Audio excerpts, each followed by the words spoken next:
सो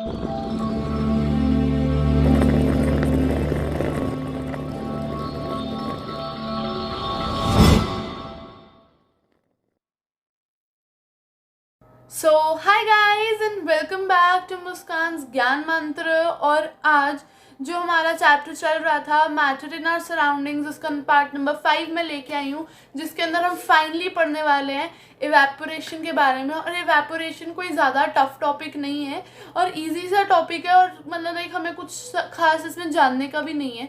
यानी कि इसके अंदर टोटल तीन ऐसी चीज़ें जिन्हें हमें जानना है। पहली चीज़ तो ये कि इवेपोरेशन एक्चुअली में होता क्या है। दूसरी चीज़ ये कि इवेपोरेशन किन किन फैक्टर्स पर डिपेंड करता है। और तीसरी और आखिरी चीज़ ये कि इवेपोरेशन से क्या हमें कूलिंग इफेक्ट मिल सकता है, यानी कि इवेपोरेशन क्या कूलिंग को कॉज करता है। पर उससे पहले लास्ट एपिसोड के अंदर जहाँ पे हमने can states of matter B change ये वाला टॉपिक कंप्लीट किया था, उसके अंदर मैंने आप लोगों को वेपराइजेशन के बारे में बताया था। और वेपराइजेशन होता है जिससे हम लिक्विड को गैस में कन्वर्ट करते हैं। Very true. But latent heat of vaporization actually है तो वेपराइजेशन के सेम, यानी कि बिल्कुल इक्वल चीज़। पर कई बार टीचर्स वेपराइजेशन की डेफिनेशन पूछने की जगह जैसे लेटेंट हीट ऑफ फ्यूजन होता है उसी की तरह लेटेंट हीट ऑफ वेपराइजेशन की भी डेफिनेशन पूछ लेती हैं। तो मैं एक बार उसकी डेफिनेशन भी आपको बता देती हूँ। लेटेंट हीट ऑफ वेपराइजेशन की डेफिनेशन है when 1 kg of liquid is heated at its boiling point to get converted into gas at atmospheric pressure is known as latent heat of vaporization। अब ये latent heat of vaporization की definition थी। अब evaporation क्या होता है मैं वो बताती हूँ। इवेपोरेशन एक वो फिनोमिना है जिसके अंदर सरफेस के पार्टिकल्स हीट अप होते हैं और धीरे धीरे करके वेपर्स में कन्वर्ट होते हैं। मेक श्योर कि वो जो टेम्परेचर है वो बॉइलिंग पॉइंट से कम है, यानी कि उस पर्टिकुलर लिक्विड के बॉइलिंग पॉइंट से कम है। यानी कि पानी का बॉइलिंग पॉइंट जैसे 100 डिग्री सेल्सियस होता है तो उससे कम है। बिकॉज ये एटमॉस्फेयर में जो ये पूरा प्रोसेस है इवेपोरेशन का, ये एटमॉस्फेयर में होता है। तो एटमॉस्फेयर में ऑब्वियसली बात है 100 डिग्री सेल्सियस या 95 या फिर 88, जितना भी हर एक पर्टिकुलर लिक्विड का बॉइलिंग पॉइंट होता है उतना टेम्परेचर नहीं होता। ज़्यादा से ज़्यादा 55 डिग्री सेल्सियस तक का टेम्परेचर जाता है। तो यानी कि इवेपोरेशन एक वो प्रोसेस है जिसमें सरफेस के पार्टिकल्स हीट अप होते हैं बिलो देयर बॉइलिंग पॉइंट के टेम्परेचर पर और वेपर्स में कन्वर्ट हो जाते हैं। इवेपोरेशन बेसिकली बॉइलिंग, वेपराइजेशन और इन सारे टाइप के प्रोसेसेस जितने भी हमने पढ़े थे लाइक सब्लिमेशन, कंडेंसेशन, हर एक टाइप के प्रोसेस से बहुत ज़्यादा स्लो प्रोसेस है। रीज़न बीइंग कि हमें इसको डायरेक्टली हीट नहीं करना है, यानी कि गैस पे रख के हीट नहीं करना है। ये नेचर की हीट इस पे पड़ती है और तब जाके ये वेपर्स बनते हैं, और वो भी बॉइलिंग पॉइंट है नहीं, उससे कम टेम्परेचर है, तो उसमें टाइम लगता है, इसीलिए स्लो प्रोसेस है। अब इवेपोरेशन बेसिकली किन फैक्टर्स पर डिपेंड करता है, हम उन फैक्टर्स के बारे में पढ़ेंगे।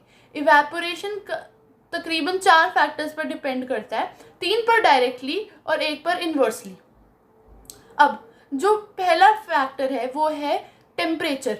क्योंकि ये नेचर में होने वाला प्रोसेस है और हीट होना है पार्टिकल्स को, तो जितना ज़्यादा टेम्परेचर होगा उतनी ज़्यादा जल्दी पार्टिकल्स हीट होंगे और उतनी ही ज़्यादा जल्दी वेपर्स बनाएंगे। इसका मतलब ये है कि evaporation is directly proportional to temperature, यानी कि टेम्परेचर बढ़ेगा तो फिर हीट ज़्यादा होगी और पार्टिकल जल्दी इवेपोरेट होंगे। टेम्परेचर कम होगा तो इवेपोरेशन कम होगी।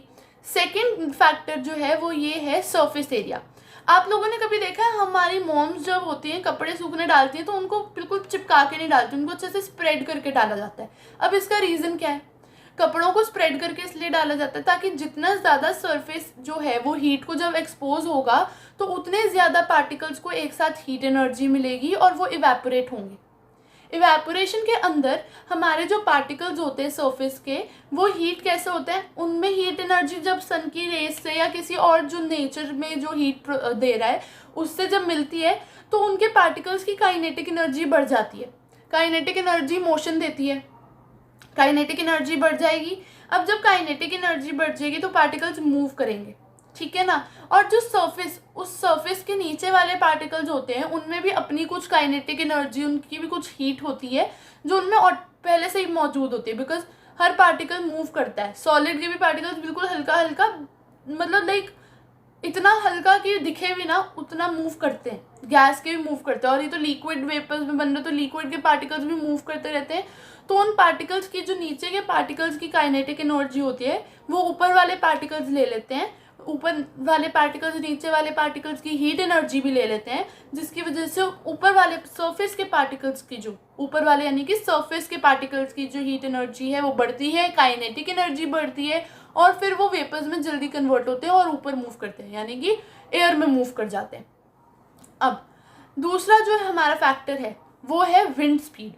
विंड स्पीड से मेरा मतलब ये लाइक विंड स्पीड आप लोग सोचोगे कि यहाँ तो वेपर्स बनने हैं, यहाँ पे विंड का कोई काम नहीं है। एक्चुअली में काम है। देखो ये हमारा समुद्र है, इसके ऊपर हवा है। अब इसके सरफेस के जो पार्टिकल्स हैं वो हीट अप हो गए, वो वेपर्स में कन्वर्ट हो गए, बट ये प्रोसेस चलता ही जा रहा है। मतलब अभी हुआ है तो इससे पहले भी हुआ होगा और इसके बाद भी होगा। तो इससे पहले जो पार्टिकल्स वेपर बने हैं, अगर हवा नहीं चलेगी तो वो एटमॉस्फेयर में वहीं के वहीं रह जाएंगे, और अगर वो वहीं के वहीं रह जाएंगे तो जो और पार्टिकल्स जो हैं जो वेपर में बने हैं वो मूव करके कहाँ जाएंगे। इसलिए जब हवा तेज चलती है तो जो पार्टिकल्स वेपर बन चुके होते हैं वो नेक्स्ट जगह चले जाते हैं, और जो अभी पार्टिकल्स वेपर बनते हैं वो फिर एयर में चले जाते हैं। इसलिए जितनी ज़्यादा तेज़ हवा चलेगी उतनी ज़्यादा इवेपोरेशन में हेल्प होगी। तो मतलब हवा तेज़ तो इवेपोरेशन ज़्यादा, हवा कम तो इवेपोरेशन भी कम। ठीक है ना।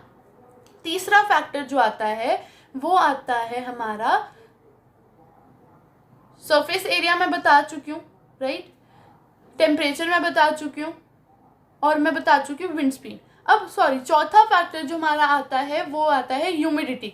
ह्यूमिडिटी एक ऐसा फैक्टर है जो बेसिकली अगर मैं कहूँ इन्वर्सली प्रोपोर्शनल है। ह्यूमिडिटी का मतलब यानी कि उमस होना, जैसे हम एक्चुअली में उमस बोलते हैं कि बहुत घबराहट जिस टाइम पे फील होती है, तो वो इस वजह से होता है या तो रेनी सीजन चल रहा होता है, बारिश होके हटी होती है, तो उस टाइम में क्या होता है जो हमारा एटमॉस्फेयर होता है उसके अंदर ऑलरेडी वाटर वेपर होता है। तो क्योंकि एटमॉस्फेयर में हवा में जगह ही नहीं है वेपर्स को और लेने की, इसलिए जो इवेपोरेशन का रेट होता है वो ऑटोमेटिकली कम होता जाता है, बिकॉज वेपर्स मूव नहीं कर पाते ऊपर, या मूव करते हैं भी तो वहीं पे एक्यूमुलेट होते जाते हैं, तो जिसकी वजह से और वेपर इवेपोरेशन जो होती है वो स्लो और स्लो होती जाती है। अब हमारे पास एक ये भी चीज़ आती है कि इवेपोरेशन एक स्लो प्रोसेस है, तो इसका हमें कोई फ़ायदा भी है। ऑफ कोर्स इसका बहुत बड़ा फ़ायदा है। इवेपोरेशन नेचर में होती है, नेचर में हमारे पास ओशंस हैं, सीज हैं, लेक्स हैं। अगर ये इवेपोरेशन बहुत फास्ट प्रोसेस होता तो बहुत जल्दी पानी इवेपोरेट होके वेपर्स बनता, और बारिश तो अपने टाइम पे ही आती है ना। तो बारिश के आने का वेट करते करते कई हो सकता है कई बार सूखा ही पड़ जाता है, बिकॉज कई बार मानसून बहुत ख़राब रहता है, तो हो सकता है कि सूखा ही पड़ जाता। तो इस चीज़ को अवॉइड करने के लिए शायद ये प्रोसेस है जिसकी वजह से वेपर्स बहुत कम बनते हैं, और जब तक वो एक्यूमुलेट होके बादल बन जाते हैं तब तक हमारे पास पानी का अकाल नहीं पड़ता। अब हमारे पास एक चीज़ आती है कि क्या इवेपोरेशन कूलिंग इफेक्ट कॉज करता है। Of course evaporation cooling effect cause करता है। अब मैंने जैसा कि बताया कि सरफेस के पार्टिकल्स हीट अप हो गए, उनके पास काइनेटिक एनर्जी आ गई, वो वेपर्स बन गए और ऊपर चले गए। तो जो नीचे के पार्टिकल्स हैं, यानी कि उसके नीचे जो पार्टिकल्स थे, उनसे हीट एनर्जी भी उन्होंने ली थी। अब उनके पास क्योंकि हीट एनर्जी बहुत कम हो गई, इसलिए वो सारा पानी ठंडा हो गया। यही अगर मैं कहूँ, हमने acetone is not a chemical, nail polish remover कहते हैं, उसका जो हीट अप होने का कैपेसिटी है वो इतनी कम है कि हमारी पाम यानी कि हमारी हथेली की जो हीट होती है उसी से वो हीट हो जाता है। अब वो हीट हो गया, मैंने एसीटोन डाला, वो हीट अप हो गया, उसने अपने जो आसपास के पार्टिकल्स थे उससे सबसे हीट एनर्जी ले ली और वो वेपराइज हो गया। अब आप अगर कभी ये करके देखें तो उससे आपको कूलिंग इफेक्ट मिलता है। गर्ल्स ने मोस्टली नोटिस किया होगा कि जब हम नेल पॉलिश रिमूव करते हैं तो कई बार जो नेल पॉलिश रिमूवर है वो हमारी फिंगर टिप्स पे लग जाता है, हमारे हाथ पे लग जाता है, तो बड़ा कूलिंग इफेक्ट मिलता है। और इसी तरह हम लोगों ने बहुत जगह नोटिस किया होगा कि जब हम ग्लास के अंदर हम लोग बर्फ़ वाला पानी डालते हैं तो उसके साइड में भी ना वेपर्स बन जाते हैं पानी के। तो ये सब क्यों होता है? ये इवेपोरेशन की वजह से होता है। अब इसके साथ इस जो कैन इवेपोरेशन कॉज कूलिंग, इस पूरे टॉपिक के अंदर खुद बहुत सारे क्वेश्चंस हैं, और इन सारे क्वेश्चंस को हमारे नेक्स्ट एपिसोड यानी कि नेक्स्ट पार्ट लेक्चर नंबर 6 के अंदर जो क्वेश्चंस का लेक्चर है उसके अंदर हम डिस्कस करेंगे। और उसमें से कुछ क्वेश्चंस ऐसे हैं लाइक हम कॉटन क्लोथ्स क्यों पहनते हैं, अर्दन वेसल्स के अंदर पानी ठंडा क्यों रहता है, अगर हम कप में चाय पिएं और सॉसर में पिएं तो सॉसर वाली चाय ज़्यादा जल्दी ठंडी क्यों हो जाती है, और हम बेसिकली डेजर्ट जो है वो दिन के टाइम गर्म और रात को ठंडा क्यों हो जाता है। तो ऐसे बहुत सारे क्वेश्चंस हैं, और इसके साथ साथ और भी क्वेश्चंस हैं जो हम लोगों ने पिछले वाले टॉपिक्स में भी कवर किए हैं, और मैं उस 6th लेक्चर में भी आपको कराऊंगी। 6th लेक्चर बहुत ज़्यादा इंपॉर्टेंट है। इस पूरे चैप्टर से जो जो क्वेश्चन बन सकता है और पेपर में आ सकता है, वो सारे क्वेश्चंस को मैं डिटेल में एक्सप्लेन करके ख़त्म करूँगी। हाँ, मैटर की डेफिनेशन वाला क्वेश्चन भी बनता है कि व्हाट इज़ मैटर। तो मैटर के अंदर जो पार्टिकल्स होते हैं, इसके अंदर वही चीज़ है। तो इस क्वेश्चन को भी हम नेक्स्ट लेक्चर में, यानी कि डेफिनेशन ऑफ मैटर को भी हम नेक्स्ट लेक्चर 6th लेक्चर में ख़त्म करेंगे। अब एक क्वेश्चन है जो मैं आपको अभी बता देती हूँ। एक्चुअली ये पूछा नहीं जाता है, जिनके स्कूल्स में एक्स्ट्रा कराया जाता है, मतलब लाइक बुक से थोड़ा हट के, उनको मैं अब कराना चाहती हूँ। ये हमारी बुक के लास्ट में डू यू नो में दे रखा है इस चैप्टर के, कि मैटर जो है वो 3 स्टेट्स में नहीं, वो 5 स्टेट्स में एग्जिस्ट करता है। और जो आखिरी की 2 स्टेट्स हैं उसमें से पहली वाली है प्लाज्मा और दूसरी वाली है बोस-आइंस्टाइन कंडेंसेट। तो बेसिकली प्लाज्मा के अंदर सुपर एक्साइटेड और सुपर एनर्जेटिक पार्टिकल्स होते हैं, जिनको हम एक्सट्रीमली लो कूल करके गैसियस फॉर्म में लाते हैं, यानी कि वो गैसियस स्टेट में होते हैं। और बोस-आइंस्टाइन कंडेंसेट में जो उन गैसेस को यूज़ किया जाता है जिनकी डेंसिटी जो होती है वो 100,000 ऑफ द नॉर्मल, यानी कि अगर एक नॉर्मल गैस है तो इस नॉर्मल गैस की 100,000 जो वॉल्यूम जो डेंसिटी होगी वो उस गैस की होती है, जैसे बोस-आइंस्टाइन कंडेंसेट के लिए यूज़ किया जाता है। उस गैस को, जो एक्सट्रीमली लो डेंसिटी वाली गैस होती है, उसको एक्सट्रीमली लो टेम्परेचर पे कूल किया जाता है और तब बनाया जाता है। तो एक्चुअली ये दो जो लास्ट की स्टेट्स हैं, यानी कि प्लाज्मा और बोस-आइंस्टाइन कंडेंसेट, इसके बारे में ज़्यादातर कहीं पे भी पूछा नहीं जाता है। हार्डली जो स्कूल्स एक्स्ट्रा कराते हैं या फिर बाहर से पढ़ाते हैं अलग गाइड्स वगैरह लेके, वो लोग कराते हैं। तो ये मैंने उनके लिए बताया। इस जो प्लाज्मा और बोस-आइंस्टाइन कंडेंसेट को ज़्यादा डिटेल में लेने की या सीरियसली लेने की ज़रूरत नहीं है।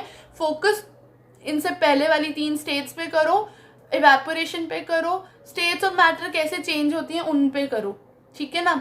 और बाकी के जितने भी इंपॉर्टेंट क्वेश्चन इस बुक से बनते हैं, इस चैप्टर से बनते हैं, वो सारे के सारे इंपॉर्टेंट क्वेश्चन मैं कराऊंगी आपके साथ डिस्कस पार्ट नंबर 6 में। अब गाइज, सबसे इम्पॉर्टेंट बात, जाओ जाके चैनल को सब्सक्राइब कर दो अगर पढ़ाया अच्छा लगा हो और समझ आया हो। सबसे इम्पॉर्टेंट है आपकी चीज़ों को समझ आना। अगर जो मैं पढ़ाती हूँ वो आपको समझ नहीं आता तो प्लीज़ प्लीज़ प्लीज़ मुझसे पूछो कि मेरी क्या कमी है, और साथ ही साथ मतलब डाउट्स भी पूछो, ठीक है ना। और अगर आप लोगों को सच में समझ आ रहा है, जाओ इस वीडियो को एक थम्स अप दो और शेयर करो अपने फ्रेंड्स के साथ, और जल्दी से जल्दी सब्सक्राइब करो ताकि मेरे सब्सक्राइबर्स जल्दी से बढ़े, ठीक है। ओके, तब तक के लिए बाय बाय।